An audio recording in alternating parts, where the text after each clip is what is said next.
सीखना एक बहुत बड़ी चीज़ है। अगर आप 20 साल के हो, सीखते नहीं हो तो आप ज़िंदगी में कुछ भी नहीं कर सकते हो। और अगर आप 80 साल के हो, अगर सीखते हो तो ज़िंदगी में बहुत कुछ कर सकते हो। हेलो गाइस, मैं एलेक्स आप सभी का स्वागत करता हूं आज की मोटिवेशन कहानी में। ये कहानी है एक ऐसे लड़के की जो तीरंदाजी किया करता था और वो अपने क्षेत्र का बहुत ही बड़ा तीरंदाज था और उसको लगता था कि मैं इस क्षेत्र का सबसे बड़ा तीरंदाज हूँ। समय बीतता गया, उसने कई प्रतियोगिता परीक्षाओं में अपना हिस्सा लिया और उसमें सर्वश्रेष्ठ प्रदर्शन करके दिखाया। लेकिन उसको कुछ दिनों के बाद ये लगने लगा कि मैं इस राज्य का भी सबसे बड़ा तीरंदाज हूँ। लेकिन कुछ लोग ऐसे थे जो उस लड़के को ये बताया करते थे कि आपसे बड़ा एक ऐसा सेनापति इस राज्य का था जो आपसे भी बड़ा था और वो आपसे भी अच्छी तीरंदाजी किया करते थे। लेकिन लड़के को लगता था कि ये सब कुछ बेकार है, मैं जो हूँ वो मेरे जैसा कोई इस दुनिया में और इस राज्य में कहीं पर भी नहीं होगा। वो कई कंपटीशनों में गया और उसने भाग लिया और सबको पराजित कर दिया। अब उसको ओवर कॉन्फिडेंस होने लगा कि मैं शायद इस दुनिया का, इस राज्य का सबसे बड़ा, सबसे अच्छा तीरंदाज हूँ। जब उसको ये लगने लगता है तो वो सोचता है कि चलो जिस सेनापति का ये लोग उदाहरण देते हैं, चलो उनके पास चलते हैं। सेनापति थे, वो बूढ़े हो चुके थे, उन्होंने रिटायरमेंट ले लिया था सेना से और वो उम्र के ऐसे पड़ाव पे थे जहाँ पर उनकी ज़िंदगी के चंद दिन ही बाकी थे। उन्होंने एक पर्वत पे जाके कुटिया बना ली और वहीं पे रहने लगे। लड़का जो होता है वो उनसे मिलने के लिए कि चलो ये जो सब लोग उनका उदाहरण देते हैं, चलो इनसे ही मिल के आते हैं कि मैं इनको पराजित कर पाऊँगा या नहीं कर पाऊँगा, क्योंकि मैंने हर इंसान को यहाँ पर पराजित कर दिया। तो लड़का बहुत ही ओवर कॉन्फिडेंस के साथ बाबा जी से मिलने जाता है, उन सेनापति से मिलने जाता है। जब वहाँ पर जाता है तो बाबा जी से बोलता है कि बाबा जी, मैं जितनी भी कंपटीशंस हुई हैं उनमें मैं सबसे आगे हूँ, सर्वश्रेष्ठ हूँ और मैंने सुना है कि आप भी किसी ज़माने में बहुत ही अच्छे तीरंदाज हुआ करते थे। बाबा जी मुस्कुराते हैं और बोलते हैं कि हाँ बेटा, ये बात आपने सही सुनी है। वो लड़का बोलता है कि चलो बाबा जी, हम लोग आपस में कंपटीशन करते हैं और देखते हैं कि सर्वश्रेष्ठ कौन है। बाबा जी फिर से मुस्कुराते हैं और बोलते हैं कि बेटा ऐसी कोई बात नहीं, मैं आपसे कंपटीशन नहीं करना चाहता हूँ। लेकिन लड़का जो था वो बोलने लगा कि नहीं बाबा जी, आपको कंपटीशन करना ही पड़ेगा। जब बाबा जी बोलते हैं कि ये जब लड़का जिद पर आ जाता है तो बाबा जी बोलते हैं कि चलो ठीक है, चलो कंपटीशन को स्टार्ट करते हैं। वो जो लड़का होता है वो अपनी वाहवाही मारने लगता है कि मैंने सब ये किया है, मैं ये कर सकता हूँ। इस चक्कर में वो एक तीर को पेड़ में मारता है और दूसरे तीर को उस तीर में मारता है। वो तीर को चीरते हुए पेड़ के अंदर चला जाता है।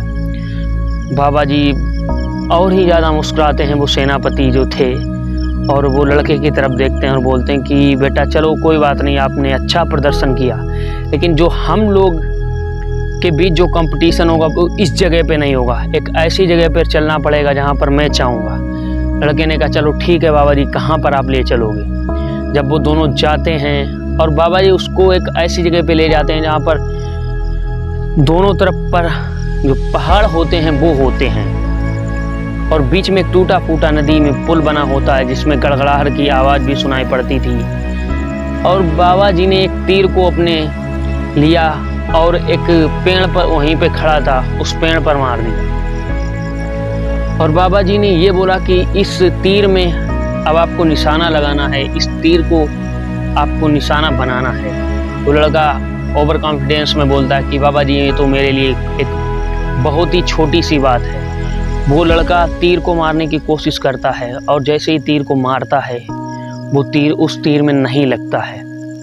वो पता नहीं अपनी दिशाहीन हो जाता है वो तीर। जब वो बाबा जी के सामने नतमस्तक हो जाता है और बोलता है कि बाबा जी, मुझसे एक बहुत बड़ी गलती हो गई कि मैं ये समझ बैठा था कि मेरे पास जो ज्ञान है, जो मैं ये सब तीरंदाजी करना हूँ, इसके आगे मेरे आगे कोई ऐसा इंसान ही नहीं है जो मुझसे बेटर कर सके।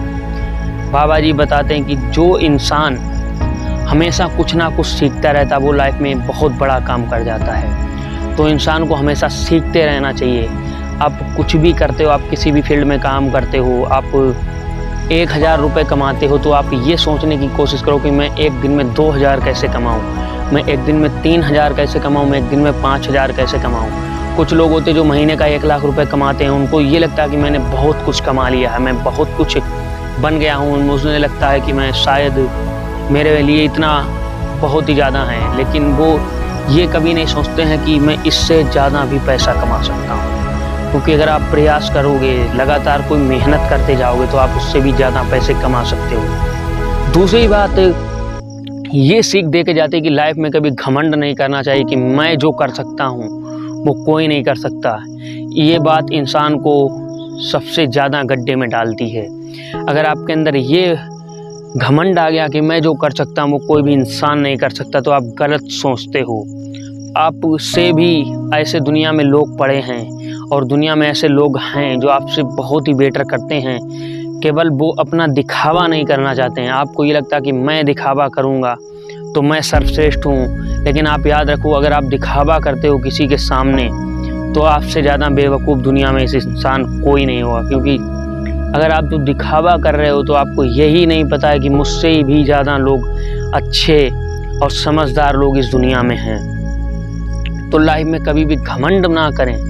और ये बात हम लोगों पर भी लागू होती कि लाइफ में अगर आपके पास भी पैसा है या आप भी किसी चीज़ का घमंड करते हो, तो उस काम को छोड़ दीजिए, आपकी लाइफ एकदम चेंजमेंट्स हो जाएगी।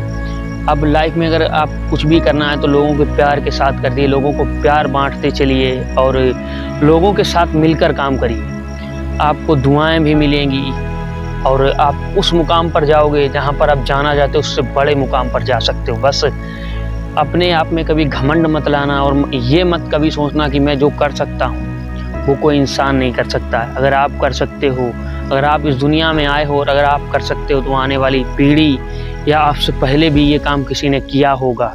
इस बात को हमेशा याद रखना। तो ये अगर इंटरेस्टिंग मोटिवेशन कहानी अगर आपको अच्छी लगती है, कमेंट सेक्शन में ज़रूर बताइएगा। और चैनल पे हमारे नए तो चैनल को सब्सक्राइब कीजिए, बेल आइकन को प्रेस कीजिए और मिलते हैं ऐसे ही मोटिवेशन वीडियो के साथ। तब तक के लिए जय हिंद, वंदे मातरम।